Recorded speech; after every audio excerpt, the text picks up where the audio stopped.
បាទជម្រាបសួរពុកម៉ែបងប្អូនទាំងអស់គ្នាបាទសមាជិកថ្មីមកគ្រឿងទៀតហើយជាប្រភេទ Kawasaki សិត1000ពុកម៉ែបងប្អូនមកទឹកផ្លាកលេខតែបងប្អូនរកសួររកថាបងមាន60ជាងអត់60ជាងអត់បាទនេះមកណាបាទត្រឹមតែ$6000ជាងទេពុកម៉ែបងប្អូនអើយបាទស្អាតណាស់ថ្មីណាស់ពុកម៉ែបងប្អូនណាបាទអាចមើលតាមវីដេអូនេះបាន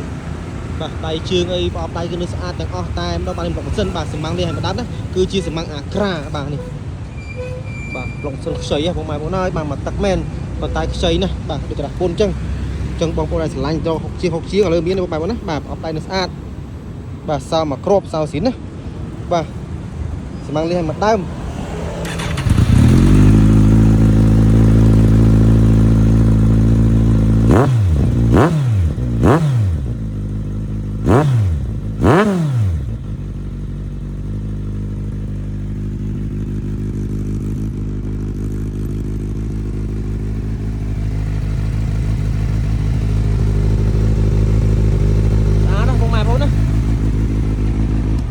បាទចឹងបងប្អូនដែលរកសិត1000បាទហើយ016បងប្អូនណាបាទពេញវិជ្ជា